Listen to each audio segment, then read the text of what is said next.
కూడా వారి వల్ల కానటువంటిది దేవునికి మాత్రమే సాధ్యమవుతుంది.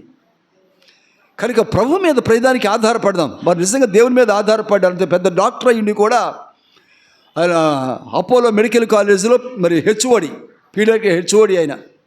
అంత పెద్ద డాక్టర్ అయ్యిండి కూడా ఇప్పుడు ఆ సాక్ష్యం చెప్పిన వారి కుమార్తె తనుజ కూడా మరి మెడికల్ కాలేజ్ ప్రొఫెసర్, వారి కోడల గారు పెద్ద మెడికల్ ఆఫీసరు, ఇంకొక అమ్మాయి చెన్నైలో పెద్ద డాక్టరు. ఇంతమంది డాక్టర్లు ఉండి కూడా కేవలము దేవుని మీద ఆధారపడ్డారు. వారు ట్రీట్మెంట్ మీద, డాక్టర్ల మీద, మనుషుల మీద, జ్ఞానం మీద, మందుల మీద ఆధారపడాల. కనుకనే దేవుడు సజీవులుగా మన మధ్య నడిపించారు. దేవునికి స్తోత్రం, మహిమ కలుగును గాక. కనుక దేవుని మీద ఎటువంటి పరిస్థితి అయినా దేవుని మీద ఆధారపడదాం. వారు దేవుని మీద ఆధారపడ్డారు. తనుజ ప్రతి క్షణం కూడా ప్రతిదీ అడుగు అడుగు, అంగుడు అంగుడు కూడా ఎప్పటికప్పుడు వివరిస్తూ ఉండేది. ప్రార్థన చేసే అమ్మాయి ఇలా జరుగుతుంది, ఇలా ఉంటుంది, పర్లేదు, డోంట్ వర్రీ అని ప్రార్థన చేసినప్పుడు నేను ముందు చెప్పాను, వెళ్ళేటప్పుడు చెప్పాను, నేను వస్తున్నాను, దేవుడు వారిని హాస్పిటల్ నుంచి డిశ్చార్జ్ చేసేస్తారని చెప్పాను. ఇక్కడ ఉండగానే చెప్పాను, బయలుదేరే ముందు నేను వస్తున్నాను, ప్రార్థన చేద్దాం, దేవుడు ఈరోజు డిశ్చార్జ్ చేసేస్తున్నారు అని చెప్పేసి. నిజంగా నేను వెళ్ళి కాసేపు వెళ్ళి చూచి వాటిలో వారిని చూసి ప్రార్థన చేసి కాసేపటికి డిశ్చార్జ్ అన్నారు. ఏమన్నారా? డిశ్చార్జ్ అన్నారు. దేవునికి మహిమ. కాకపోతే వారు ఇంకా ప్రొసీజర్ కోసం కొంచెం రోజును వెళదామని చెప్పి 2 రోజులు ఉండి వచ్చారు. కానీ హాస్పిటల్ ఆ రోజే డిశ్చార్జ్ అనౌన్స్ చేశారు డాక్టర్స్, వెళ్ళిపోవచ్చు మీరు అని చెప్పేసి. మళ్ళీ వచ్చి చూపించుకోవడం తప్ప హాస్పిటల్లో ఉండక్కర్లేదని చెప్పి. కనుక దేవుని మీద ఆధారపడినప్పుడు దేవుడు ఖచ్చితంగా మనుషులకు అసాధ్యము, మనుషులకు అతీతమైన దేవుని ఆ కార్యాలు మనుష్యులమైన అల్పులమైన మనపక్షంగా దేవుడు జరిగిస్తాడు. దేవునికి మహిమ కలుగును గాక. మంచిది. మరి చాలా సమయం అయిపోయింది. కూర్చొని పడి వాక్యాన్ని మన ముందు బలపరిచయం ఉన్నది. ఈరోజు ఇంకా సంఘం రావాలి, ఇంకాను మరి ఇంకా బయలుదేరలేదా? వస్తారు వారు. ఈ లోపల వాక్యంలోకి వెళదాం. చాలా సమయం అయిపోయింది. వాక్యం ముగించుకునే సమయంలోకి వచ్చేస్తాం. మనం చిన్నపాటి వాక్యాన్ని మనం జ్ఞాపకం చేసుకుందాం. ఏంటమ్మా, కూర్చోమ్మా.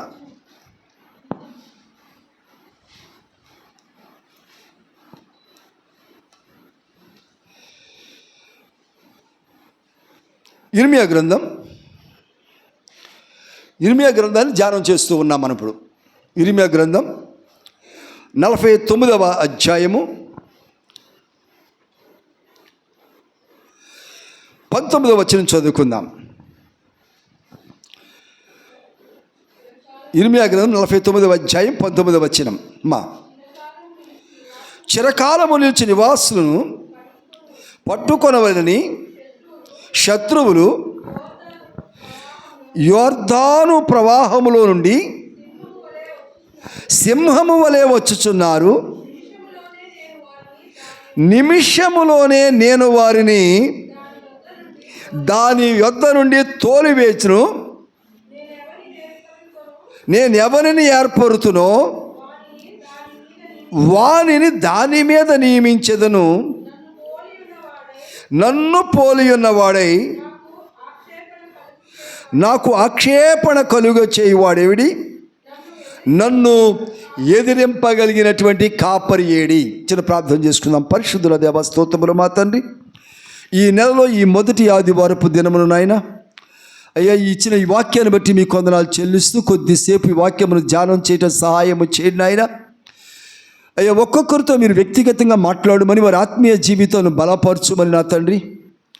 వాక్యపు ఆధారంగా ఏ ఆశీర్వాదములైతే ఈరోజు రావలసి ఉన్నవో వారి వారి మీదకి అవి నాయన కృమ్మరించమని ప్రార్థన చేస్తూ మెట్టుకునైనా మా ముందున్నటువంటి మీ పరిశుద్ధమైన శరీరమును రక్తమును తీసుకోబోతుండగా అందుకొరకు కూడా మా శరీర ప్రాణ ఆత్మను సిద్ధపరచుమని, మీరే మహిమ ఘనత ప్రభావములు పొందుకొనమని యేసు నామములో ప్రార్థిస్తూ వేడుకొంచున్నాము తండ్రి, ఆమేన్. ప్రియులారా, ఇర్మియా గ్రంథంలో మనం ధ్యానం చేస్తూ వస్తూ ఉన్నాం. ఇర్మియా ఈజ్ ఎ క్రయింగ్ ప్రాఫిట్, అంటే విలపించుచున్న ప్రవక్త అని మనం ధ్యానం చేస్తూ ఉన్నాం. ఏడ్చుచున్నటువంటి వాడు. అందుకనే దీని తర్వాత ఉన్న విలాప వాక్యాలు కూడా ఇర్మియా గారే వ్రాశారు. బైబిల్ అంతట్లోనూ కూడా ఏడ్చుచున్న ప్రవక్త ఎవరయ్యా అంటే హిజ్ కంటిన్యూస్లీ వీపింగ్. ఏడ్చుచున్న ప్రవక్త ఎవరు అంటే ఇర్మియా గారు మాత్రమే. ఎందుకు ఇర్మియా గారు ఏడ్చుచున్నాడు అంటే దేవుని మాట ప్రజలు వినకుండా చెడిపోతున్నారు గనక, దేవుని మాటకు లోబడకుండా ప్రజలు జీవించి పాడైపోతున్నారు గనక, మెట్టుకు నశించిపోయేటువంటి వారిగా మనుష్యులు నశించిపోతున్నారు కనుక దేవుని మాట ప్రజల్లో వ్యర్థమైపోతుంది. అంత గొప్ప దేవుని యొక్క వాక్కు ప్రజల కొరకు ఇస్తూ ఉంటే ప్రజలు వ్యర్థపరుచుకుంటున్నారు అని చెప్పి ఇర్మియా గారు విలపిస్తూ ఉన్నాడు. ఆ ఇర్మియా గారు ఏడ్చుచూ ఉండగా, విలపించుచూ ఉండగా కొన్ని ప్రాంతాలను బట్టి, ప్రదేశాలను బట్టి, దేశాలను బట్టి, రాజులను బట్టి, వ్యక్తులను బట్టి దేవుడు మాట్లాడుతూ ఉన్నారు. ముఖ్యంగా 48, 49 అధ్యాయాలు ఇలాంటి విషయాలన్నీ కూడా మనం ధ్యానం చేస్తూ వస్తూ ఉన్నాం. గడిచిన వారం సొదొమ గొమొర్రాలు 18వ వచనంలోంచి దేవుడు మాట్లాడారు మనతోటి. కనుక అంతకుముందు దోతలు 14వ వచనం నుంచి దేవుడు మాట్లాడారు, 12వ వచనం నుంచి దేవుడు మాట్లాడుతూ వస్తూ ఉన్నారు. ఈ రోజున జ్ఞాపకం చేసుకున్నప్పుడు చిరకాలము నిలుచు నివాసమును పట్టుకొనవలని శత్రువులు యొర్దాను ప్రవాహంలో నుండి సింహము వలె వచ్చుచున్నారు అని చెప్పి ప్రభు మాట్లాడుతూ ఉన్నారు. ఇర్మియాతో దేవుడు మాట్లాడుతున్నారు, ఇర్మియా, నా ప్రజల కొరకు ఎంత ఏడుస్తున్నావు కదా, ఎంత విలపిస్తున్నావు కదా, అయితే నీ విలాపమును నేను చూచి, నీ ఏడ్పును నేను చూచి, నీ కన్నీటిని, నీ హృదయ స్పందన నా ప్రజల కొరకై నీకు కలిగిన హృదయ స్పందన నేను చూచి, నేను ఈ రీతిగా ఆ మనుష్యుల కొరకు, ఆ ప్రాంతముల కొరకు, ఆ దేశముల కొరకు ఇట్టి రీతిగా నేను చేయబోతున్నాను అని ప్రభు మాట్లాడుతూ ఇక్కడ అంటున్నారు, శాశ్వతముగా ఉండవలసినటువంటి నివాసములను, చిరకాలము ఉండే నివాసములను పట్టుకొనుటకు అంటున్నాడు. చూడండి, మనం కొంత డబ్బు ఖర్చు పెట్టి ఇల్లు కట్టుకుంటాం, ఇల్లు కొనుక్కుంటాం, లేదా కట్టుకుంటాం, వాట్ ఎవర్ ఇట్ మేబీ. దాని కొరకు మన స్తోమతను బట్టి అది 10 లక్షలు అవ్వచ్చు, 25 లక్షలు అవ్వచ్చు, 50 లక్షలు అవ్వచ్చు, 1 కోటి అవ్వచ్చు, 10 కోట్లు అవ్వచ్చు. సరే, దేవుడిచ్చారు, మనం కట్టుకున్నాం. ఆ ఇంటిని గురించి మనం ఏమంటామంటే, కనీసం 100 సంవత్సరాలైన ఇల్లు ఉంటుందని ఎక్స్పెక్ట్ చేస్తాం కదా. మనం అనుకుంటాం, ఇంత ఖరీదు పెట్టి కట్టించుకున్నాం కదా, ఇంత గట్టిగా కట్టించుకున్నాం కదా అని. ఇక్కడ అంటున్నాడు, చిరకాలము ఉండవలసిన నివాసములను, శాశ్వతముగా మన కొరకు ఏర్పాటు చేసిన నివాసములను ఏమైతే ఉన్నవో వాటిని పట్టుకొనుటకు. దేనికి పట్టుకోవటము? కీడు కలిగించుటకై, నష్టము కలిగించుటకై, వాటిని కూల్చుటకై, వాటిని కూలగొట్టుటకై, అందులో మనుషులు నివాసం ఉండకుండా చేయుటకై యొర్దానులో నుంచి సింహం వస్తుందంట. ఎక్కడి నుంచి? యొర్దాను నది, యొర్దాను దేశంలో ప్రవహించుచున్నటువంటి యొర్దానులో నుంచి సింహం వస్తుంది అని చెప్పి అంటున్నాడు. ఇక అక్కడ ఎవరు కూడా కాపురం ఉండరు అన్నాడు. ఇదే మాట మనం 50వ అధ్యాయం 44వ వచనం, ఇర్మియా గ్రంథం 50వ అధ్యాయం 44వ వచనం ప్రక్క పేజీలో ఉంటుంది.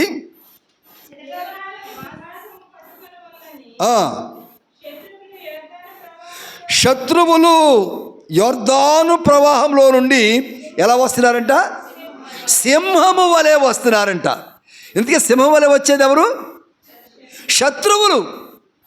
గమనించండి, మనం అనుకుంటాం ఈ ఉద్యోగం వచ్చిందండి, ఇక నాకు దిగులు లేదు అనుకుంటాం. ఇక మా అమ్మాయి పెళ్ళైపోయిందండి, ఇక పర్వాలేదు అనుకుంటాం. ఇక మేము ఇల్లు కట్టుకున్నామండి, ఈ అద్దెళ్లతో ఈ గొడవ లేదు మాకు ఇంకా అనుకుంటాం మనం. ఈ బండి కొనుక్కున్నానండి నేను, ఈ బండి మీద హ్యాపీగా ఉద్యోగానికి వెళ్ళొచ్చేస్తాను అనుకుంటాం. ఈ కారు కొనుక్కున్నామండి, ఇక ఎండకు వర్షానికి తడవలసిన అవసరం లేదండి, హ్యాపీ అనుకుంటాం మనం. ప్రతిదాన్ని మనం పొందుకున్న ప్రతిదాన్ని బట్టి సంతోషించాలని, ఇక ఏమాత్రము బెదురు లేకుండా బ్రతకాలని ఆశపడుతూ ఉంటాం. మనం ఏమైతే ఏర్పాటు చేసుకున్నామో మన లైవ్లీహుడ్ కొరకు, లేదా మన దైనందిన బ్రతుకు జీవితం కొరకు ఏర్పాటు చేసుకుంటున్నామో, అందుని బట్టి ప్రభువును మరింత స్తుతించాలి, ప్రభువుని మరింత మనం ఘనపరచుకోవాలి తప్ప, ప్రభువును ఘనపరచకపోతే మనం ఏమైతే ఏర్పాటు చేసుకున్నామో, మనం ఏమైతే ఏర్పాటు చేసుకుని దాన్ని బట్టి సంతోషిస్తున్నామో దానిని శత్రువులు పట్టుకునేలాగా చేస్తారన్నాడు దేవుడు ఇక్కడ.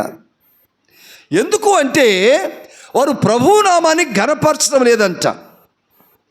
దేవుడు ఇచ్చారు మంచిది, దాన్ని బట్టి ప్రభువుని ఘనపరచాలి. ఇప్పుడు దేవుడు మంచి బైక్ ఇచ్చారు, నువ్వు కోరుకున్న బైక్ ఒకటి ఇచ్చారండి.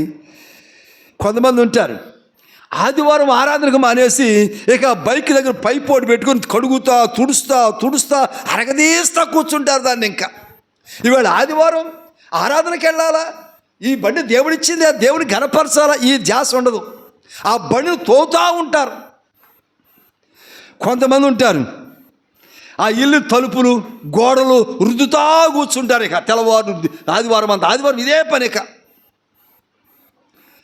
కొంతమంది ఉంటారు ఆదివారం రాగానే ఆ బట్టలన్నీ వేసుకొని అవి రుద్దుకోవటం ప్రెస్ చేసుకోవటం, మడత పెట్టుకోవడం, అలమరలో సర్దుకోవడం అయిపోయింది ఆదివారం. మరి కొంతమంది ఉంటారు ఆదివారం అనగానే 1 కేజీ రొయ్యలు, 4 కేజీలు పీతలు, దారిలో నాటుకోడి కనపడింది, నాటుకోడి మళ్ళీ ఈ లోపల చేపలు మెదులుతా కనపడి అన్ని రకాలు తెచ్చుకొని ఒకటి ఫ్రై, ఒకటి రోస్ట్, ఒకటి కూర, ఒకటి పుల్. ఆదివారమేనా ఇది? అసలు మనకేమన్నా అది కొనుక్కోవడానికి దేవుడు అవకాశం ఇచ్చారు నీకు. అంత సమృద్ధిని దేవునికి ఇచ్చారు. తింటే అరిగించుకునే శక్తిని కూడా, ఆరోగ్యాన్ని కూడా దేవునికి ఇచ్చారు. కానీ అవి ఇచ్చిన దేవుణ్ణి నిర్లక్ష్యం చేస్తున్నావు. నీ ఉద్యోగాన్ని బట్టి దేవుడు నిర్లక్ష్యం చేస్తున్నావా? దేవునికి ఇచ్చిన అర్హతను బట్టి, స్తోమతను బట్టి, పేరు ప్రతిష్టలను బట్టి, ఐశ్వర్యమును బట్టి, ఘనత ప్రభావం బట్టి దేవుడు నిర్లక్ష్యం చేస్తున్నావా అంటున్నాడు. యోర్దానులో నుంచి శత్రువుల సింహం వస్తున్నారంట. యోర్దాను అంటే మీకు తర్వాత జ్ఞాపకం చేస్తాను నేను. కనుక నేను జ్ఞాపకం చేసుకున్నప్పుడు 5వ అధ్యాయం, ఇర్మీయా గ్రంథం 5వ అధ్యాయం 6వ వచనం. ఇర్మీయా గ్రంథం 5వ అధ్యాయం 6వ వచనం.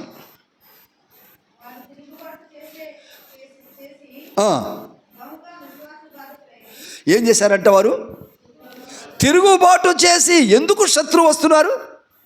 పైగా యోర్దానులోంచి, గమనించుదాం, యోర్దానులోంచి శత్రువు రాకూడదు, కానీ యోర్దానులోంచి శత్రువు వస్తున్నాడు. ఎందుకు అంటే వారు తిరుగుబాటు చేశారు. ప్రభువును ఆరాధించవలసినటువంటి వారు ఆరాధించలేదు. ఇవాళ పెంచిలయ్య గారు అనబడినటువంటి ప్రేమయ్య గారు, ఆయన నెల్లూరు జిల్లాలో పెంచిలయ్య అంటే చాలా ఫేమస్. నాకు తెలిసి వాళ్ళ అమ్మగారి పేరు కూడా పెంచిలమ్మ గారునా కదా? వాళ్ళ అమ్మగారు నాన్నగారి పేరు కూడా పెంచిలయ్య గారి. నెల్లూరు జిల్లాలో పెంచిలయ్య అంటే అదొక విగ్రహ సంబంధమైన దేవుని యొక్క పేరు. అది నేను ఆ ప్రాంతంలో వర్క్ చేశాను. ఆ టెంపుల్ కూడా బ్యాంకు తరపున వెళ్ళాను నేను అక్కడికి. చాలా అంటే వాళ్ళ అమ్మగారి పేరు అదే, వాళ్ళ నాన్నగారి పేరు అదే, వారి పేరు అదే. ఇంట్లో 4 కొడుకులుంటే తాత పేరదే, కొడుకు పేరదే, 4 కొడుకుల పేర్లదే, మనమల పేర్లదే, మునిమనం అన్ని ఊరంతా అయ్యే పేర్లు ఉంటాయి. నాకు బ్యాంకులో కూడా అక్కడ ఎంత కష్టమయ్యేదో. ఎవరైనా కట్టలేదని చెప్పి వెళ్తే, ఎవరో బాబు ఇక్కడ పెంచినా ఎవరంటే 10 మంది వచ్చేవాళ్ళు. నేనా సార్, నన్నేనా సార్ మీరు పిలిచారు అనుకుంటూ వచ్చేవాళ్ళు. పలానా తండ్రి పేరు పెంచినయ్యే, వాళ్ళ అమ్మ పేరు పెంచినవి, ఇంకే పెంచినని అడగ నేను అక్కడ. అంత ఫేమస్. ప్రభు వారిని ప్రేమయ్యగా మార్చుకున్నాడు. దేవునికి స్తోత్రం చేద్దాం, హల్లెలూయా. అంత మాత్రమే కాదు, గడిచిన వారం 15 రోజులు భయంకరమైన బలహీనతకి ఏర్పడి ప్రయాణం చేయడానికి ఏమాత్రం అవకాశం లేనటువంటి పరిస్థితిలో ఈరోజు ఇక్కడికి వచ్చి సాక్ష్యం చెప్పాలి. నా దేవుని నన్ను బ్రతికించి నా దేవుని ఘనపరచాలి. ఇంటిలపాది సిక్కేగవాడు మనకు తెలుసుగా సంగతి. ఆయన అలా సిక్కైపోయారు. వారి భార్య మేరమ్మ గారు, ఆమె ఎప్పుడు ఎలా ఉంటుందో, బీపీ ఎప్పుడు డౌన్ అవుతుందో, షుగర్ ఎప్పుడు ఎలా ఉంటుందో తెలియదు ఆమెకి. ఎప్పుడు పడిపోతారో, ఎప్పుడు చూడబడి తెలియదు ఆమెకి. అర్ధరాత్రి తెల్లవారులో అదే పరిస్థితి. రైట్. పెద్ద కుమార్తె మనం సాక్షి చెప్పింది తనూజ, డాక్టర్ తనూజ. ఆమెకి బలహీనత ఉంది, ఎప్పుడు నీరసం అవుతూ ఉంటుంది. రైట్. రెండో కుమార్తె నిఖిల, ఆమె గుండె ఎంత పని చేస్తుంది? చెప్పండి. ఆమె గుండె ఎంత పని చేస్తుంది? 20%. అంటే 120% మాత్రమే ఆమె గుండె పనిచేస్తుంది. 2 సంవత్సరాల నుంచి చెన్నై, విజయవాడ, గుంటూరు ఆ డాక్టర్ గారి తండ్రి గారికి తెలిసి డాక్టర్లు అందరూ హార్ట్ స్పెషలిస్ట్ అందరి దగ్గర తీసుకెళ్లారు ఆయన. ఆ డాక్టర్లందరితో వెళ్ళటం, వారు టెస్ట్ చేయటం, ఆ ఎక్స్రే తీయటం, ఆ ఈసీజీ తీయటం, మనిషి ఇంకా కిందకి మీదకి నిజంగానే మనిషి వచ్చిందా నా దగ్గరికి అన్నట్టుగా డాక్టర్లు ఆశ్చర్యపోయి, ఏ అమ్మా ఈ రిపోర్ట్ ఏంటి, నువ్వేంటి, ఎలా ఉన్నావు నువ్వు అసలు అడుగుతున్నారా? వెళ్ళిన ప్రతి డాక్టర్ అదే అడుగుతారు. ఈ రోజుకే 20% పనిచేస్తుంది గుండె. కానీ అది వర్షమా, చల, చీకట చూడండి, ఈ రోజు కూడా వచ్చి మందిరం అంతా కడిగి శుభ్రపరిచి కుర్చీలు సర్ది పొద్దున వచ్చి వెళ్ళి మళ్ళీ రెడీ అయ్యి వచ్చేసింది. ఆగదు. అంటే దేవుని పట్ల ఆసక్తి. తనుజ కూడా చిన్న ఉడిపల్లి నుంచి ప్రతి ఆదివారం శనివారం వచ్చేసి ఇక్కడ పడుకొని మందిరంలో ఉండి పడుకొని తెల్ల చీకటితో లేచి మందిరం అంతా ఆదివారం శుభ్రపరిచి అన్నీ సర్దుకొని చక్కగా చేసి ఆరాధనలో గడిపి వెళ్తాయి. కారణం ఏంటంటే ప్రభువుని దేవుడు నాకు ఇంత యోగ్యత ఇచ్చారు, నాకు ఇంత స్థితి ఇచ్చారు కనుక నా దేవుణ్ణి నేను ఘనపరచాలి. మన శ్యామల రామారావు గారు ఉన్నారు. ఆ వయసు ఎంత చెప్పండి ఒకసారి. ఏమో తనుజ నువ్వు చెప్పను, నీకు తెలుసు బాగా. నిజమేనా? అని నాకు 70 లాగా కనపడింది. నిజంగానే 17. ఆమె చురుకుతనం కానీ బహుశా బ్రదర్ తెలిసి ఉండాలి. ఆ హైదరాబాద్లో ఎక్కడెక్కడ తిరుగుతారో, ఏమేమి చేస్తారో కలిసి పరిచయం చేశారు. ఎంత చురుగ్గా వెళ్తారో. ఇవాటికి ఇంట్లో కోడిగుడ్లు కావాలనుకుంటే కారు డ్రైవ్ వేసుకుని మార్కెట్కి వెళ్ళి గుడ్లు తెచ్చుకుని ఇంట్లో వంట చేసి పెడతారు కుటుంబం అంతటికి. ఎవరు తేరు, ఆమె తెచ్చుకోవాలి. పచ్చిమిరపకాయలు కావాలంటే వెళ్ళి తెచ్చుకుంటారు, కారులో వెళ్ళిపోయి తెచ్చుకొని వండి పెడతారు. చీకటితో లేచిపోయి ఇంటిల పాదికి మనవలేమో కాలేజీ స్కూల్కి వెళ్ళాలా, భర్త గారు వాకింగ్ వెళ్ళాలా, కుమారులు మళ్ళీ బయటికి డ్యూటీకి వెళ్ళిపోవాలి, కోళ్ళగారు ఇంకో చోట ఉద్యోగం. వాళ్ళందరికీ ఏం కావాలి ఎవరి టేస్ట్ ప్రకారం చేసి పెట్టేసి ఈ లోపల మళ్ళీ ఎవరో ఫోన్ చేస్తారు, అమ్మగారు రండి అమ్మగారు ప్రార్థన ఉంది, వాక్యం ఉందని చెప్పేసి మళ్ళీ అక్కడ పరుగులు పెట్టేసి ఎంతెంత దూరాలు తిరుగుతారు. ఆ వయసులో రెస్ట్ తీసుకోవచ్చు. ఉద్యోగం చేస్తారు, మంచి ఉద్యోగం చేశారు, భర్త గారు మంచి ఉద్యోగం చేశారు, హైదరాబాద్లో చక్కగా సెటిల్ అయ్యారు, హ్యాపీగా ఇంట్లో కూర్చొని రెస్ట్ తీసుకోవచ్చు. కుదరదు. ఎందుకు అంటే అంతటి యోగ్యత ఇచ్చిన దేవుణ్ణి ఘనపరచాల్సిందే. ఎవరట్టి హృదయం కలిగి ఉంటారో వారు ప్రభువుకి నమ్మకస్తులు, ప్రభువును ప్రేమించేవారు. ఇక్కడ ప్రజలు ఏం చేస్తున్నారంట, దేవుడిచ్చిందని అనుభవిస్తున్నారు, దేవుడు ఇంకా ఇవ్వాల్సిన కోరుకుంటున్నారు, ఇంకా కావాలని కోరుకుంటున్నారు. కానీ ఏం చేస్తున్నారంటే వారు విశ్వాసఘాతకులై తిరుగుబాటు చేసినటువంటి వారుగా ఉంటున్నారంట. తిరుగుబాటు చేసినటువంటి వారుగా ఉంటున్నారు. ఉండకూడదు. అప్పుడు అందుకనే శత్రువులు సింహం వలె వస్తున్నారంట. నేను కూడా ఎక్కడో ప్రకాశం జిల్లాలో ఎక్కడెక్కడో ఉద్యోగం చేసేటప్పుడు శనివారం రాత్రి బయలుదేరి బస్సులో, ట్రైన్లు, ఆటోలు, లారీలు, ఆ టైంకి ఏది దొరుకుతుంది మెట్టు ఆదివారం తెల్లారిపాటికి 5 ఏలూరులో ఉండాలి. నేను ఉన్నాను లేదా, వచ్చాను. అది ఆదివారం అంతా సంఘాలు చూసుకొని రాత్రికి మళ్ళీ అడ్డు నుంచి బయలుదేరి బస్ స్టాండ్కి వెళ్ళిపోయి ఏది దొరుకుతుంది ఎక్కేసి మళ్ళీ 3, 4 బస్సులు, ట్రైన్లు అన్నీ మారుకుంటా, ఒక సీట్ ఉండేది కాదు, నిలబడి డోర్లో ఏలాడబడుకుంటా, చలిగాల, ఎండ, ఒక్కపోత, ఒక్కోసారి వాటర్ బాటిల్ ఉండేది కాదు, అలాగే దాహంతో నోరెండిపోతా, అలాగే ప్రయాణం చేసి మళ్ళీ సోమవారం 10 డ్యూటీకి చేరుకొని మళ్ళీ డ్యూటీ చేసుకున్నాం. దేవుడిచ్చిన దానికి కృతజ్ఞత కలిగి ఉండాలా. ఇవాళ ఇప్పుడు ఆరాధన అయిన తర్వాత రాత్రికి మళ్ళీ 7 గంటల ప్రార్థన ఉందా, మీరందరూ ఉండాలి. రాత్రి 7 గంటల ప్రార్థన. చాలామంది సేవకులు వస్తున్నారు, చాలా ఘనంగా జరుగుతుంది కదా. ప్రతి నెల 7వ తారీఖున 7 గంటల ప్రార్థన. ఈరోజు 7వ తారీఖు కనుక 7 గంటల ప్రార్థన 7 గంటల నుంచి ప్రారంభమవుతుంది. 2 గంటలకు అవుద్ది. నాకు మరలా 2 గంటలకు వైజాగ్ ట్రైన్ ఉంది. రేపు, ఎల్లుండి, బుధవారం దాకా నేను వైజాగ్లో సెమినార్ ఉంది. అక్కడ వీళ్ళంతా ఇక్కడ చూసుకొని రాత్రికంతా నీతో ఉండి నేను ప్రార్థన గడిపి ఏం చేయాలి, నేను ఇప్పుడు వెళ్ళి తెల్లారిపాటి రేపు పొద్దున్న 9 నేను వైజాగ్లో ఉండాలి. నేను దేవుని పట్ల ఆసక్తి. మరి నేను కూడా రిటైర్ అయిన ఉండే ఉద్యోగంలో, నేను కూడా రెస్ట్ తీసుకోవాలి కదా. మరి అమ్మగారే అంత తిరుగుతూ ఉంటే నేను రెస్ట్ తీసుకుని న్యాయమేనంటారా? కుదరదు.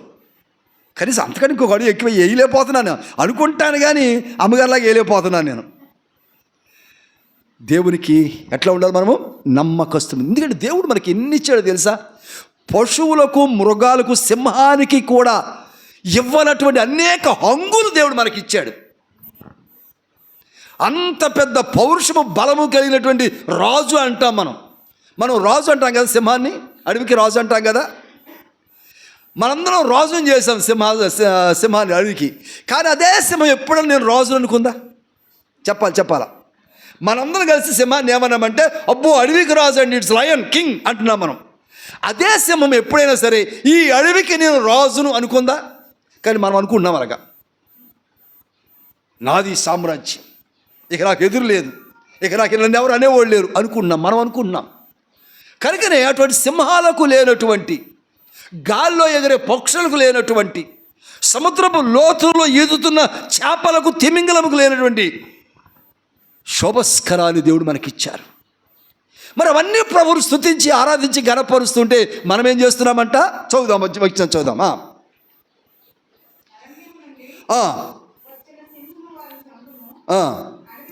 వారు తిరుగుబాటు చేసి బహుగా విశ్వాసఘాతకులైన గనుక, ఎక్కడి నుంచి వస్తుంది? ఇందాక ఏమనుకున్నాం మనము? యోర్దాన్లోంచి సింహం వస్తుంది అనుకున్నాం. ఇప్పుడు ఎక్కడి నుంచి వస్తుందంట? అడవిలోంచి సింహం వస్తుందంట. అరణ్యంలోంచి వచ్చిన సింహము వారిని చంపును, అడవి తోడేలు వారిని నాశనము చేయును, చిరుతపులి వారి పట్టణం యొద్ద పొంచియుండును, వాటిలోని బయలుదేరు ప్రతివాడు చేల్చబడును. ఇక్కడే 4వ అధ్యాయం 6వ వచనం చూద్దాం. 4వ అధ్యాయం 6వ వచనం.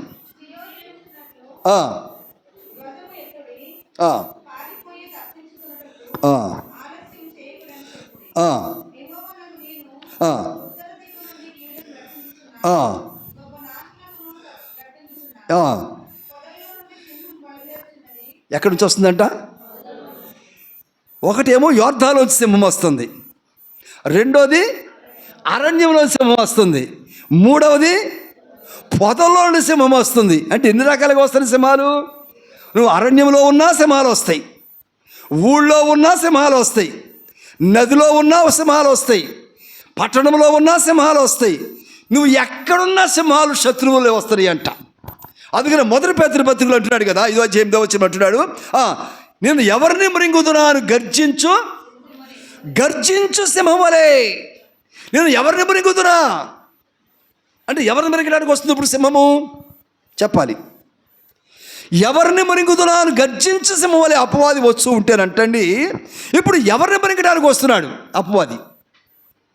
ఎవరైతే తిరుగుబాటు చేస్తున్నారో దేవుని మీద, ఎవరైతే విశ్వాసఘాతులుగా ఉంటున్నారో, ఎవరైతే దేవునికి నమ్మకంగా ఉండలేకపోతున్నారో, ఎవరైతే ప్రభువును ఆరాధించడానికి హృదయాన్ని కలిగి ఉండలేకపోతున్నారో, గమనించ అమ్మా బాబు, దేవుడు నీ కొరకు ఏం చెయ్యగలడు అవన్నీ చేస్తాడు. దేవుడు నీ కొరకు ఫైనల్గా నీ కొరకు శాశ్వత రాజ్యమైన పరలోకాన్ని కూడా ఆయన ఏర్పాటు చేస్తూ ఉన్నారు. ఎంత చేసిన దేవునికి, ఎంత ఇవ్వబోతున్న దేవునికి మరొక మాట అడుగుతున్నాను, గమనించండి. యోహాను సువార్త 14వ అధ్యాయం తీయొద్దు అమ్మ. యోహాను సువార్త 14వ అధ్యాయంలో ప్రభు అంటున్నాడు, యేసు ప్రభు అంటున్నారు, నా తండ్రి ఏంటి అనేకమైన నివాసములు ఉన్నవి, మీ కొరకు స్థలములు సిద్ధపరచ వెళ్ళుచున్నాను, మరలా వచ్చి నేను మిమ్మలను, దేవుని స్తోత్రం చెప్పండి ఒకసారి, హల్లెలూయా, నేను మీ కొరకు స్థలమును సిద్ధపరచ వెళ్ళుచున్నాను. సిద్ధపరిచి రెడీ చేసి ఇల్లు కట్టేసి, కాంపౌండ్ వాళ్ళు కట్టేసి, కబ్బోర్డులు పెట్టేసి, తలుపులు పెట్టేసి, పెయింటింగ్లు వేసేసి, అంటే రిచ్గా చేసేసి తాళం అరేంజ్ చేసిన తర్వాత అప్పుడు వచ్చి నిన్ను తీసుకుని వెళ్తాను చెప్పారు కదా ప్రభు. ఇంత రెడీమేడ్ హౌస్ కడతానని చెప్పి ప్రభువు చెప్పి వాగ్దానం ఇచ్చి ఎంతకాలమైంది ఇప్పటికీ? ఎనీబడి కెన్ సే ఎంతకాలమైంది ఈ మాట చెప్పి? నేను మరలా నీ కొరకు ఇల్లు కట్టడానికి వెళుతున్నాను, మరలా వచ్చి నేను ఇల్లు కట్టిన తర్వాత తీసుకువెళ్తాను అని ప్రభువు చెప్పారు కదా. ముందుగా 14వ అధ్యాయం అన్నమాట. ఈ మాట చెప్పి ఎంతకాలం అయింది? ఊరికే నా లెక్కలు రావాలి, మీరు చెప్పండి. I very poor man. అమ్మా అరౌండ్ 2000. అమ్మా ప్రొఫెసర్ గారు చెప్పారు, దేవుని స్తోత్రం, గాడ్ బ్లెస్ యూ నాన్న. ఇంచుమించుగా 2000 సంవత్సరాలు అయింది కదా. అంటే ప్రభు మరణానికి ముందు చెప్పారు, తర్వాత మరణించే మన కొరకు ప్రాణం పెట్టారు, సమాధి చేయబడ్డారు, పునరుత్థానుడయ్యారు, తర్వాత ఆరోహణమయ్యారు. రైట్. అంటే మనందరం కూడా ఇల్లు కట్టుకున్నాం, కొంతమంది కట్టుకున్నాం, సరే కట్టుకోబోతున్నాం. రైట్. 6 నెలలు, సంవత్సరం, మ్యాక్సిమం 2 సంవత్సరాలు ఇల్లు కట్టుకున్నాం మనం, అవునా? ఆ ఇల్లు చాలా బాగుంది. అందుకే గృహప్రవేశానికి అందరిని పిలిచి మైలు చూడండి ఎంత బాగా కట్టుకున్నాను నేను. బ్యాంకులో 40 లక్షలు తీసుకున్నానా, అందుముందు చీటీ వేసాను 30 లక్షలు పెట్టి. మా అబ్బాయి అమెరికా నుంచి పంపించాడా, మొత్తం మీద 1.5 చూసారా. ఈ తలుపులేమో సిలోంచి తెప్పించాను, ఈ బండలేమో అమెరికా నుంచి తెప్పించాను అని మన ఇల్లంతా చూపించి చెప్పుకున్నాం, గొప్పగా చెప్పుకున్నాగా. బాగుందనేది అర్థం. అంటే నువ్వు డబ్బులు ఖర్చు పెట్టి నీ మానవ శక్తి సామర్థ్యాలతో 2 సంవత్సరాల్లో కట్టుకున్న ఇల్లు అంత బాగుంటే, దాదాపుగా 2000 సంవత్సరాల క్రితం రాజులకు రాజు, ప్రభువులకు ప్రభు,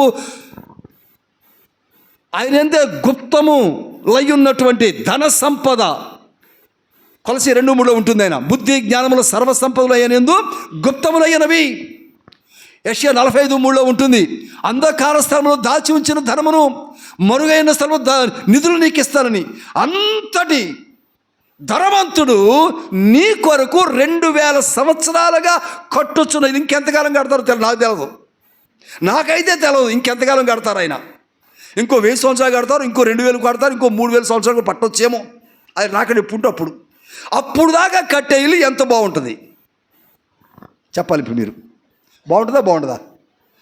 షూర్, డెఫినెట్గా బాగుండాలి. మనం కట్టిల్లే చూసారు ఎలా కట్టుకున్నామా, దీనికోసం ఏం చేసి అనుకున్నారు అని చెప్పి చాలా గొప్పగా చెప్పుకుంటాం మనం. కానీ పరలోకపు దేవుడు, పరమ తండ్రి అంతటి భాగ్యవంతంగా ఇల్లు కట్టి మనకిస్తూ ఉంటే, మనం ఇంకా దేవుని మాట వినకుండా తిరుగుబాటు చేసేటువంటి వారు ఉంటే ఏడవం కాక ఇంకేం చేస్తారు చెప్పండి. ఆయన మనం అనుకున్నాం ప్రవక్త అయిన ఇర్మియా ఏడుస్తున్నాడు అనుకున్నాం, కానీ కాదు, దేవుడే ఏడుస్తున్నాడు నిన్ను బట్టి. He is roaring, he is crying, he is weeping అంటాడు. యోహాను సువార్త 11:35 అంటాడు. యోహాను సువార్త 11:35 ఉంటుంది అక్కడ. Jesus wept. యేసు కన్నీళ్లు విడిచెను. This smallest verse in the Bible. English Bible అయితే జీసస్ వెప్ట్. 2 పదాలు ఉంటాయి. బైబిల్ అంతట్లోకి చాలా అతి చిన్న వాక్యం ఇది. దానిలో ఎంత పెద్ద గొప్ప అర్థం ఉందో. ఎందుకు ఏడుస్తున్నారు ఆయన? లాజరు చనిపోవటం కాదు అక్కడ. ఆత్మీయంగా మనం చనిపోతున్నాం. ఆత్మీయంగా ప్రభువుని వెంబడించలేకపోతున్నాం. ఆత్మీయంగా మనం వెంబడించలేక, జీవాన్ని కలిగి ఉండలేక, దేవుడిచ్చే జీవాన్ని విడిచిపెట్టి వేసి సమాధిలోకి వెళ్ళి కూర్చున్నామండి. మనము సమాధి లాంటి నిశ్శబ్దమైన వాతావరణంలో కూర్చున్నాం. దేవుడిని గణపరచవలసిన నీవు, ఆరాధించవలసిన నీవు, కొనియాడవలసిన నీవు, సాక్ష్యం చెప్పవలసిన నీవు, భుజం మీద పెట్టుకోవలసిన మొయ్యాల్సిన నీవు ప్రభువుని విడిచిపెట్టి వేసి సమాధి లాంటి స్థలంలోకి వెళ్ళి, చీకట్లోకి వెళ్ళి నిశ్శబ్దమైన స్థలంలో కూర్చొని ప్రభువుని గణపరచడం మానివేస్తున్నావు. అందుకు నా ప్రభు ఏడుస్తాను నిన్ను బట్టి వేడ. గమనించాలి. అందుకే అంటున్నాడు ఇక్కడ, పొదల్లో నుండి సింహము, యోర్దాన్లోంచి సింహము, ఇంకెక్కడి నుంచి వస్తుందంట, అరణ్యములోంచి సింహం వచ్చేసి శత్రువుల వల్ల మనం వెంటబడుతుంది అంటున్నాడు. ఎవరిని మృంగుదునా? ఎవరు అందుబాటులో ఉంటారు ఇప్పుడు ఇక్కడ? ఎవరు అందుబాటులో ఉంటారు? నిశ్శబ్దంగా ఉన్నటువంటి వారు, ప్రభువును ఆరాధించలేని వారు, ప్రభువుకు హృదయాన్ని ఇవ్వలేనటువంటి వారు, ప్రభువుకు తన జీవితాన్ని సమర్పించుకోలేనటువంటి వారు, ప్రభువును కొనియాడలేనటువంటి వారు, ప్రభువుని ఘనపరచలేని వారు, ప్రభువు కొరకు ఒక ముక్క సాక్ష్యం చెప్పలేని వారు, ప్రభువుని బట్టి సువార్త ప్రకటించలేని వారు నీ చుట్టూ ప్రభువుని అంగీకరించినటువంటి వారు ఎంతమంది ఉంటున్నారు? నీ ఆఫీసులో, నువ్వు పనిచేసే స్థలంలో, నువ్వు ఆటో ఎక్కినప్పుడు, బస్సు ఎక్కినప్పుడు, చదువుకునేటప్పుడు రకరకాల కబుర్లు మాట్లాడి టైం వేస్ట్ చేసుకుంటాం. కానీ ప్రభువుని గురించి నువ్వు నమ్మి నిన్నెంత ఘనంగా ఉంచినటువంటి ఆ ప్రభువుని బట్టి సాక్ష్యం ఇవ్వగలుగుతున్నావా? ఆ ప్రభు నామాన్ని ఘనపరచగల ప్రభు. పైగా నేను ప్రభువుని నమ్ముకున్నాను వీళ్ళు ఏమనుకుంటారని దాచుకునే స్వభావమే సమాధి స్థితి. నేను ప్రభువుని నమ్ముకున్నాడు, వీళ్ళు ఏమనుకుంటారో అనుకుంటావే, అదే సమాధి. లాజరు సమాధిలో వెళ్ళిన స్థితి అదే. కొంతమంది మందిరానికి వస్తే బైబిల్ దాచుకొని వస్తారు, కవర్లో పెట్టుకుని. మంచిదే, కవర్లో పెట్టుకుని తడవకుండా పాడవకుండా దుమ్ము పట్టకుండా మంచిదే. కానీ బైబిల్ బహిర్గతం చేయడానికి ఇష్టపడిన మనస్తత్వాలు సమాధి లాంటి మనస్తత్వాలు. నిజరక్షకుడు సజీవుడైనటువంటి జీవాధిపతిని దేవుని గురించి ఒక్క మాట పలకలేని నీవు సమాధిలో ఉన్న స్థితిలో నువ్వు ఉంటున్నావు. అందుకు నా ప్రభు ఏడుస్తూ ఉన్నాడు. అందుకు నా ప్రభు నిన్ను గురించి విలపిస్తూ ఉన్నాడు. ఇక్కడ అంటున్నాడు ఆయన,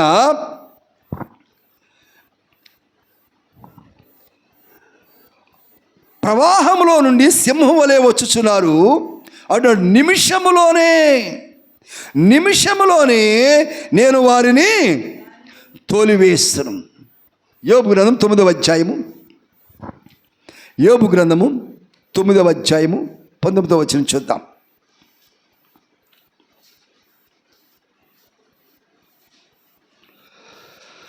బలవంతుల శక్తిని గూర్చి వాదము కలుగగా నేనే ఉన్నానని ఆయన అనును. న్యాయ విధిని గూర్చి వాదము కలుగగా ప్రతివాదిగా ఉండ తెగించిన వాడెవడని ఆయన అనును. దేవుని స్తోత్రం చేద్దాం. హల్లెలూయా. దేని గురించి అంట? బలమును గూర్చి శక్తిని గురించి ఆర్గ్యుమెంట్ వస్తే, అంటే శత్రువులను పట్టుకోవడానికి మృంగటానికి యోర్దానులో నుంచి, అరణ్యములోంచి, పొదల్లో నుంచి నేను పట్టుకోవడానికి వస్తుంటే, ఇప్పుడు ఆ శత్రువు యొక్క శక్తి గొప్పదా, దేవుని యొక్క శక్తి గొప్పదా? బలమును గురించి శక్తిని గురించి ఆర్గ్యుమెంట్ జరిగితే నేనే అని ప్రభు అన్నాడు. చెప్పకూడదు ఒకసారి. ప్రపంచంలో ఉన్న బలమును గురించి, ఈ యూనివర్స్ అంతట్లో ఉన్న శక్తిని గురించి మాట్లాడితే వివాదం వస్తే, ఎవరి శక్తి గొప్ప, ఎవరు గొప్ప బలవంతులు అనే ఆర్గ్యుమెంట్ వస్తే, డిబేట్ జరిగితేనంటండి ప్రభు ఏమన్నారు? నేనే. 10 రోజుల క్రితం ఆకాశంలోనికి స్పేస్ షటిల్ రాకెట్ ద్వారా సునీత విలియమ్స్ అనేటువంటి ఆమెని రాకెట్లో పంపించారు కదా. వార్తలు చూస్తుంటారు కొంతమంది, మీరు వార్తలు గమనించి ఉండొచ్చు. ఇప్పుడు ఆ రాకెట్ కిందకి రావట్లేదు. ఎన్ని రోజులైతే నియమించి పంపించారో శాస్త్రజ్ఞులు, ఆ రోజులు అయిపోయినాయి. ఇప్పుడు ఆ రాకెట్లో ఉన్నటువంటి ఆ సహోదరి యొక్క పరిస్థితి ఎంత దయనీయంగా ఉందంటే, ఒకటి ఇంకొక రోజులో వెళ్తామండి అంటే ఒక ధైర్యం కదా, ఇంకొక 2 రోజుల్లో రాకెట్ కిందకి వెళ్ళిపోద్దంటే అంటే ఒక ధైర్యం. ఎప్పటికి కిందకి దిగుతుందో లేదో, భూమికి చేరతానో లేదో అది అగమ్య గోచరంగా ఉన్న పరిస్థితుల్లో ఒక ప్రకార టెన్షన్, ఒక ప్రకార కంగారు, లోపల ఆహారము, ఆక్సిజను కదా, బాత్రూమ్ ప్రాబ్లం, టాయిలెట్, ఇవన్నీ కూడా కలగలిపి ఇప్పుడు ఆమె పరిస్థితి ఎంత దయనీయంగా ఉందో. ఈ కంప్యూటర్ల మీద అధిపతి అయినటువంటి ఎలన్ మస్క్ అనే ఒక ప్రపంచమంతటికి కంప్యూటర్ల మీద నడిపించిన వ్యక్తిని ఈ అమెరికా శాస్త్రులు అడిగారంట, అయ్యా మేము పంపించిన రాకెట్ అక్కడ ఆగిపోయింది, ఆ రాకెట్ని త్వరగా కింద తీసుకొచ్చేస్తే ఎంత ఇస్తామన్నారు? 7,000 crores అని 7,000 కోట్లు. ర్యాకెట్ని క్రిందకి దింపితే 7,000 కోట్లు ఇస్తామని ప్రకటించారు. ఆయన ఏదో శాయశక్తిలో ప్రయత్నం చేస్తున్నాడు, అవట్లేదు. కానీ ఆ బలము కంటే, ఆ శక్తి కంటే మించినది మనం నమ్మిన దేవుని యొక్క బలము. చప్పలు కొడదాం. దేవుని చిత్తమైతే అరగంటలో తీసుకొచ్చేస్తాడు. ఆమె బ్రతికి ఉండాలి దేవుని చిత్తమై ఉంటే, దేవుని ఉద్దేశంలో ఉంటే ఆమెకు ఏ హాని కలగకుండా దేవుడు ఆరోగ్యంగా ఉంచుతాడు. ప్రభువుని నమ్మాలి, ఆధారపడాలి. శాస్త్రజ్ఞానం మీద కాదు, డబ్బు మీద కాదు, కంప్యూటర్ల మీద కాదు, మనిషి యొక్క మేధస్సు మీద కాదు ఆధారపడవలసింది, ఆ మేధస్సు ఇచ్చిన దేవుని మీద ఆధారపడాలా. కనుక అంటున్నాడు ఇక్కడ, బలమును గురించి, శక్తిని గురించి ఒకడు మాట్లాడితే అది నేను, ఆ శక్తివంతుడు నేనే, ఆ శత్రువు నుంచి విడిపించగల దేవుడు నేనే, ఆ సింహం నుంచి విడిపించగల దేవుడు నేనే అని ప్రభు వాగ్దానం ఇస్తున్నారు. ఇంకో మాట ఏమన్నారంటే అక్కడ, 25వ అధ్యాయం చూద్దాం. యోబు గ్రంథం 25వ అధ్యాయం 19వ వచనం.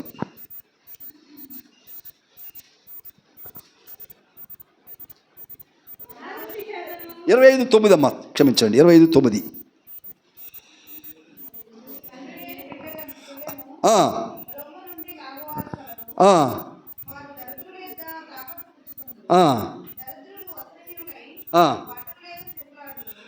అమ్మా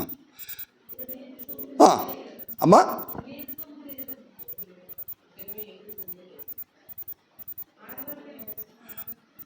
అది తల్లి రోమున అనుకో, నేను బిడ్డలు అది చదువున్నాను సరే. తల్లి రోముల నుండి లాగువారు కలరు, వారు దరిద్రుల ఎదుట ఏం చేస్తారంట? తాకట్టు పట్టుకొందురు. తల్లి రొమ్ము నుండి లాగివేసే ప్రజలు. చూద్దాం, ఆ విషయాన్ని కూడా చూద్దాం ముందు వాక్యంలో. తల్లి రొమ్ముల నుండి పసి బిడ్డలను వేరు చేసే మనస్తత్వాలు క్రూరమైనటువంటి మనస్తత్వాలు కలిగినటువంటి ఏ సింహము గురించి అయితే ప్రభు చెప్తా ఉన్నారో, యోర్దాన్లోంచి వచ్చే సింహము, అరణ్యంలోంచి వచ్చే సింహము, పొదల్లోంచి వచ్చే సింహం ఏదైతే ఎవరి మృంగిదలో వస్తుందో ఆ సింహం ఏం చేయబోతా ఉందంటే తల్లి రొమ్మున ఉన్నటువంటి పసి బిడ్డలు సైతము వేరు చేసి వారి నాశనం చేయబోతా ఉంటే ఎంత కఠినమైన పరిస్థితులు వస్తున్నాయో గమనించాలి. మణిపూర్లో సందర్భాలు జరుగుతూ ఉన్నాయి. ఎంత భయంకరమైన దారుణాలు జరుగుతున్నాయో కళ్ళారా చూసి వచ్చాం. కళ్ళారా చూసి వచ్చాను, వెళ్ళాను, మీకన్నీ వివరించాను. ఎంత భయంకరం అంటే పసిబిడ్డలు లేదు, స్త్రీలు లేదు, పురుషులు లేదు, ఆడపిల్లలు లేదు, వయసు వచ్చిన పిల్లలు లేదు, వృద్ధులు లేదు. భయంకరంగా ఇవాళకే కూడా ఆ భయంకరమైన దారుణాలు అక్కడ జరుగుతూ ఉన్నాయి. అంటే శత్రువు సింహం వలె వచ్చి భయంకరంగా హింసించబోతూ ఉన్నాడు. అందుకని ఇదే యోబు గ్రంథం 41వ అధ్యాయం 10వ వచనం చూద్దాం ఇప్పుడు. యోబు గ్రంథం 41వ అధ్యాయం 10వ వచనం. దాని రేపుటకైనను తెగింపగల శూరుడు లేడు, నా ఎదుట ఉండగలిగేవాడు ఎవడు? నేను తిరిగి ఇయ్యవలసి ఉన్నట్లు నాకెవడైనా ఏమైనా ఇచ్చినా ఆకాశ వైశాల్యమంతటి క్రిందనున్నదంతయు నాదే కదా. చెప్పగలమా సారి? దేవునికి స్తోత్రం, హల్లెలూయా.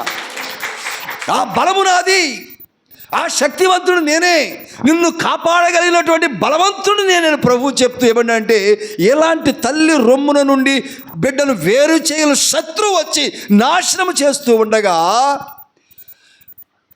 నిజంగా అట్టి పరిస్థితిని రేపగలిగిన వాడెవడు?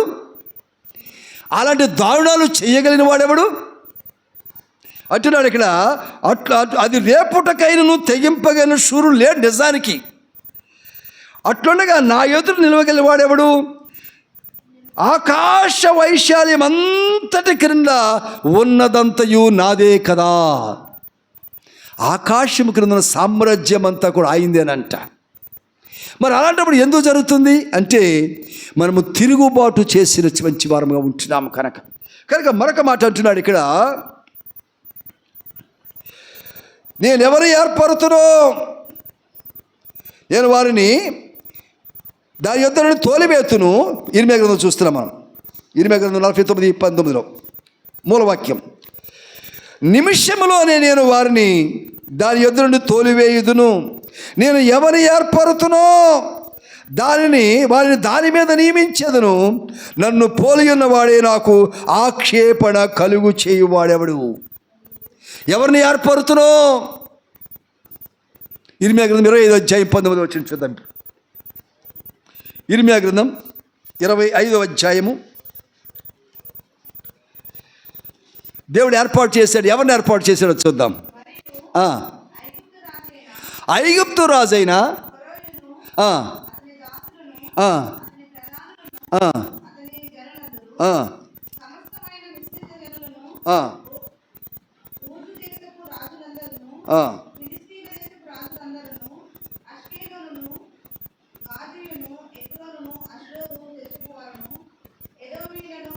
అమ్మ ఒక్క నిమిషం. 25వ ఇర్మియా గ్రంథం 25వ అధ్యాయం 9వ వచనం.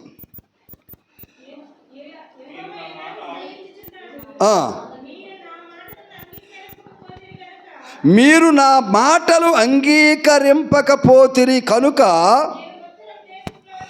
మీరు నా మాటలు విని ఆలకింపకపోతిరి కనుక, మీరు నా మాట ప్రకారము చెయ్యకపోతిరి కనుక, మీరు నా మాట ప్రకారము నా మీద ఆధారపడకపోతిరి కనుక, నేను ఉత్తర దేశములోనున్న సర్వజనములను ఎవరంట? నెబుకద్నెజరు ఎవరంట? ఎవరు సేవకుడు అంటేనా? నిజానికి అన్యుడు, దేవుడిని నమ్మినటువంటి వాడు కాదు, భయంకరమైన విగ్రహారాధికుడు, క్రూరమైన మనస్తత్వం కలిగినటువంటి వాడు. కానీ దేవుడు ఏమన్నా అంటే, మీరు నా మాట వినకపోతిరి గనక, బాగా వినండి, మీరు నా మీద తిరుగుబాటు చేశారు గనక నా సేవకుడైన నెబుకద్నెజరు రాజు అంటున్నాడు.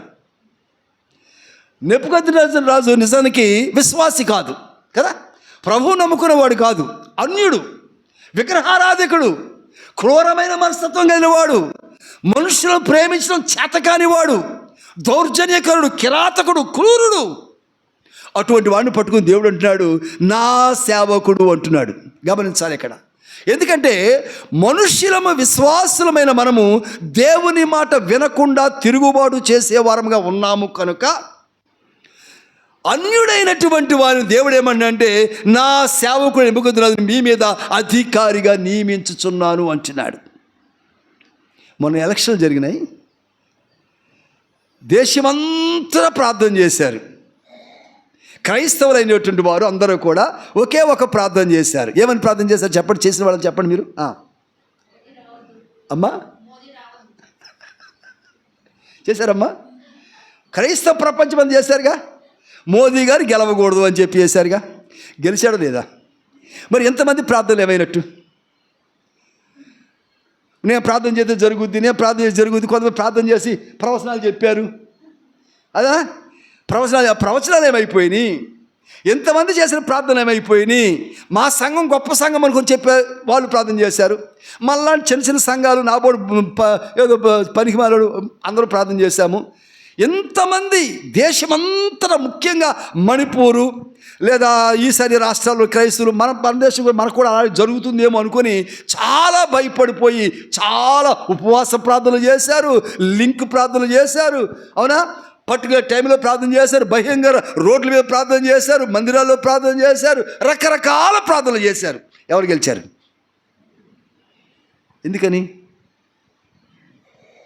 ఎందుకని అంటే, మనము తిరుగుబాటు చేసేటువంటి ప్రజలము, ప్రభువుకు లోబడనోళ్ళని ప్రజలము. దినమెల్లా చేతులు చాపి ఏం చేస్తారంట ఆయన? వదకు తేబడిన గొర్రె పిల్లవలే చేతులు చాపి ఆయన రమ్మంటా ఉంటే నిర్లక్ష్యం వహించి అతిశయంతో, గర్వముతో, అహంకారముతో ప్రభువును ఆరాధించకుండా, నమ్మకస్తులుగా ఉండకుండా ఆయన విలపింప చేస్తున్న ప్రజలము, ఏడిపిస్తున్న ప్రజలముగా ఉన్నాము కనుక దేవుడు నెబుకద్నెజరు రాజు లాంటి అన్యుడైనటువంటి వారిని మనకు రాజుగా నియమించాడు. ఇప్పుడు ఒక్కొక్కరికి దడబట్టుకుంది. ఇప్పుడు ఒక్కొక్కరికి బీపీలు రైజ్ అయిపోతున్నాయి. ఈ మోడీ గారు ఇప్పుడు దేశమంతా మణిపూర్లో చేశారు, ఇప్పుడు దేశమంతా ఏం చేస్తారా? ఇప్పుడు దేశమంతా ఏం కాబోతుంది? దేశంలో ఎక్కడ అల్లకల్లోలంగా ఉంటుంది. ఇప్పుడు ఎన్ని మందిరాలు కూల్చేస్తారు, ఎంతమంది సేవకులను చంపేస్తారు, ఎంతమందిని నాశనం చేస్తారు, క్రైస్తవ్యం ఉంటుందా ఉండదా, క్రిస్టియన్స్ ఉంటారా ఉండరా అని చెప్పేసి ఇప్పుడు దేశమంతా బెంగపెట్టుకున్నారు. దేశమంతా బెంగపెట్టుకోనకుండా ప్రభు నామాన్ని అంగీకరించి, నమ్మి, విశ్వసించి ఆయన నామాన్ని ఘనపరుస్తూ ఉంటే నిజంగానే నువ్వు అనుకున్న వారిని దేవుడు రాజులుగా నియమించి ఉండేటువంటి వాడు. ప్రార్థన అయితే చేస్తున్నారు కానీ ఎందుకని ప్రార్థన చేస్తున్నారు? భయపడి ప్రార్థన చేస్తున్నాం అంతే. మనము గమనించాలి. ఎందుకు మోడీ గారు రాకూడదని ప్రార్థన చేశారు అంటే, క్రైస్తవులందరూ కూడా భయపడి ప్రార్థన చేశారు అంతే తప్ప భక్తితో ప్రార్థన చేయలేదు. అమ్మ, మీరు చదువుకుంటారు. ఓకే,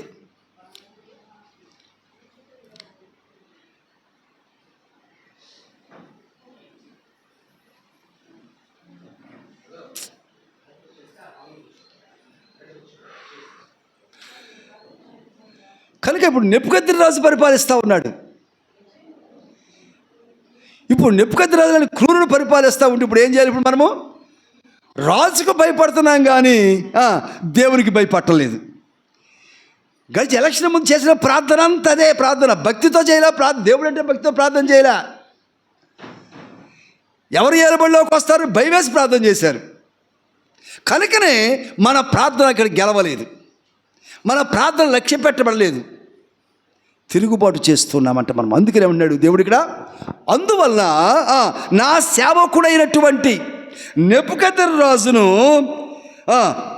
పిలువనంపించు దేశము మీదకిని దాని నివాసుల మీదకిని చుట్టూనున్న ఈ జనులందరి మీదకిని వారిని రప్పించుచూ ఉన్నాను అంటున్నాడు. అర్థమైందా?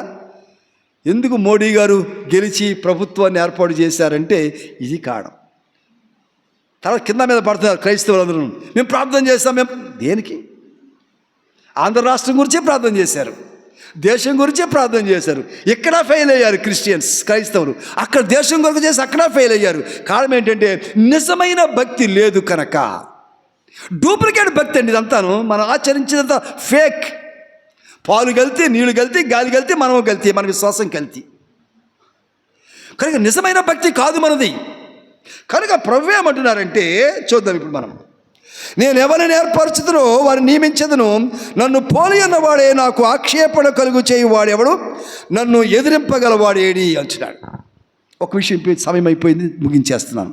వాక్యం అంతా చెప్పని ఇప్పుడు మీకు నేను ఒక్క విషయం చెప్తున్నాను. ఇక్కడ ఏమన్నాడంటే యోర్దాను ప్రవాహంలోంచి సింహం వస్తుంది అంటున్నాడు ఇప్పుడు ఇక్కడ కదా. ఇప్పుడు కొన్ని విషయాలు, ఎందుకు సింహం వస్తుంది చూచాము, ఎక్కడెక్కడ నుంచి సింహం వస్తుందో చూచాము, అది ఏం చేయబోతుందో చూచాము. ఇప్పుడు మనం యోర్దానులోంచి సింహం వస్తుందంట. దానికి కారణం చెప్పి మీకు ఉంచేస్తాను. మీకు నేను బలంకి వెళ్ళిపోదాం. యోర్దాను అంటే జీవము, యోర్దాను అంటే రక్షణ, సాల్వేషన్.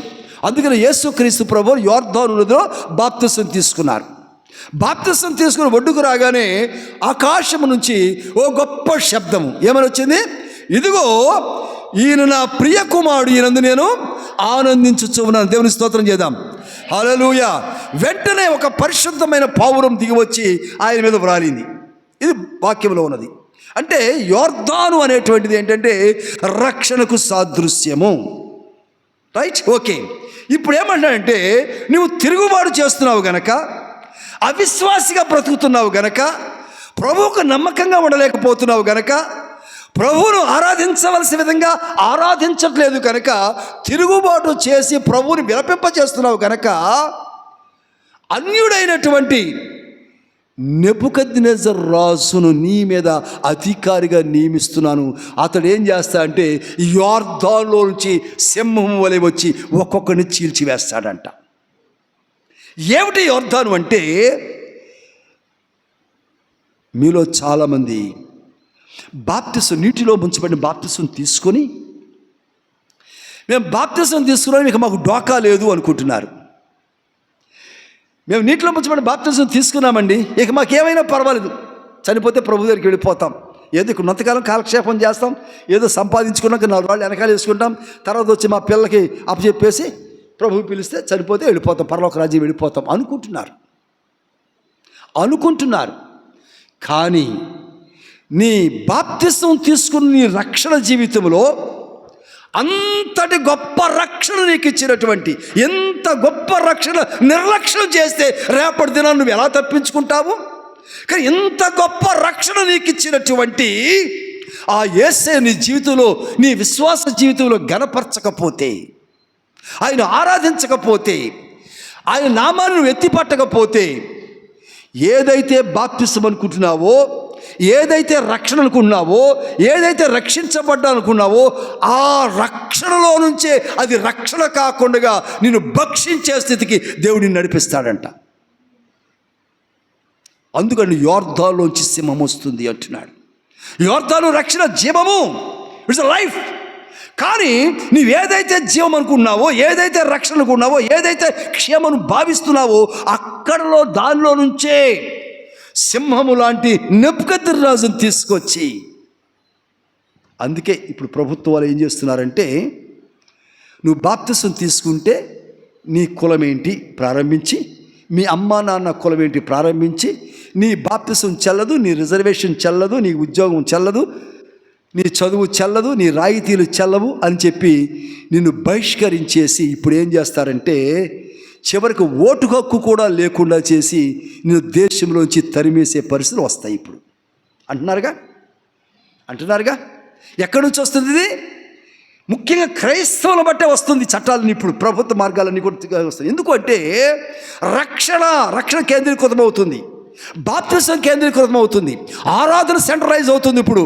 కానీ అక్కడి నుంచే ప్రారంభించి ఇది నీది ఆరాధన కాదు, నువ్వు తీసుకున్నది బాప్తిసం కాదు, నువ్వు చేస్తున్నది నమ్మకమైన ఆరాధన కాదు, నువ్వు దేవునికి నమ్మకంగా ఉండట్లేదు అనేటువంటిది తీసుకొచ్చేలాగా చట్టాలతో సైతం ఇప్పుడు నీ మీదకి వచ్చి నిన్ను దిక్కుమలితలంగా చేయబోతా ఉన్నాయి.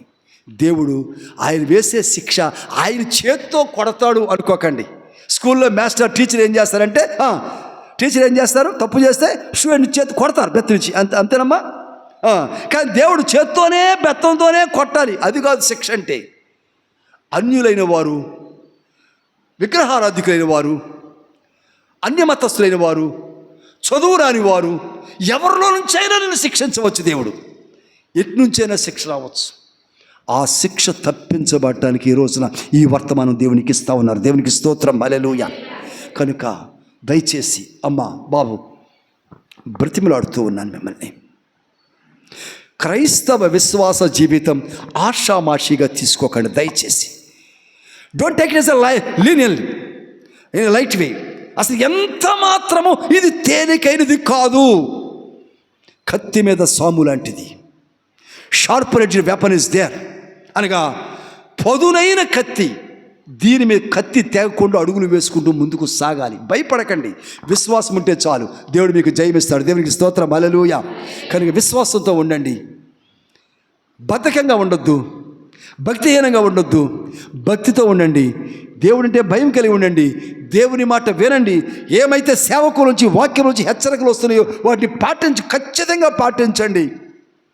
అప్పుడు నిజముగా దేవుడు నీ కొరకు నిర్మిస్తున్నటువంటి ఆ పరలోకపు పర్మనెంట్ గృహంలో నువ్వు చేర్చబడతావు, అక్కడ శాశ్వతంగా దేవునితో పాటు ఉంటావు. దేవునికి మహిమ కలుగుగాక. కనుక వచ్చినాడు ఆ రక్షణకి, ఆ గొప్ప రక్షణకి ఇవ్వటానికి ఆయన శిలువకి వెళ్ళారు. ఆయన శరీరం అంతటిని ధారపోసారు, ఆయన రక్తమంతటిని చిందించి వేశారు. ఆయన దున్నబడిన స్థలమే కానీ గాయము తగలిన స్థలం ఒక్కరి కూడా లేకుండా వీపంతా నాగటి చాళ వల్ల దున్ని వేశారు ఆయన మనల్ని రక్షించడానికి. తల మీద ముళ్ళు పెట్టి కొట్టారు, అసహించుకున్నారు, ఉమ్మివేశారు, తిట్టారు, గుద్దారు, చరిచారు, బంధించారు, శిలువను మోయించారు, శిలువ కూడా మేకులు కొట్టేశారు. అయినను ఆయన బాధపడలేదు కానీ, అయినను ఆయన ఏడవలేదు కానీ, అయినను విచారించలేదు కానీ, నీవింకనూ ప్రభువును నమ్మనందువల్ల, ఇంకనూ ప్రభువును ఆరాధించకపోవటాన్ని బట్టి, ఇంకనూ బాప్తిసం తీసుకోకపోవటాన్ని బట్టి, ఇంకనూ ఆయన్ని స్తుతించవలసిన విధానంలో స్తుతించకపోవడాన్ని బట్టి నిన్ను బట్టి విలపిస్తున్నారు ఆయన, నీ ఆత్మను బట్టి విలపిస్తున్నారు ఆయన, నీ ప్రవర్తన బట్టి విలపిస్తున్నారు ఆయన, నీ మనస్సును బట్టి, నీ హృదయాన్ని బట్టి విలపించుచున్న దేవుడిగా ఉంటున్నారు. కనుక మోకరించుదాం. దయచేసి బలను సమీపించే ముందు 2 నిమిషాల పాటు నీ హృదయాన్ని సరిచేసుకో. ఒకవేళ సింహము, శత్రువైన సింహము నీ రక్షణలోంచి వచ్చి నిన్ను మృంగివేయటానికి, రక్షణ అనుకున్న దానిలోంచే వచ్చి యోర్దాన్లోంచి వస్తుందట సింహము. అది శత్రువు, ఎవరిని మృంగుదలను గర్జించి సింహమనే వచ్చి చూడండగా, అయ్యో ఎంత శ్రమపడి ఎంతెంత దూరాల నుంచి వచ్చారమ్మా ఇవాళ మీరు, ఎంతెంత దూరాల నుంచి వచ్చారు, 25-30 కిలోమీటర్ల దూరం నుంచి వచ్చారు. కొంతమంది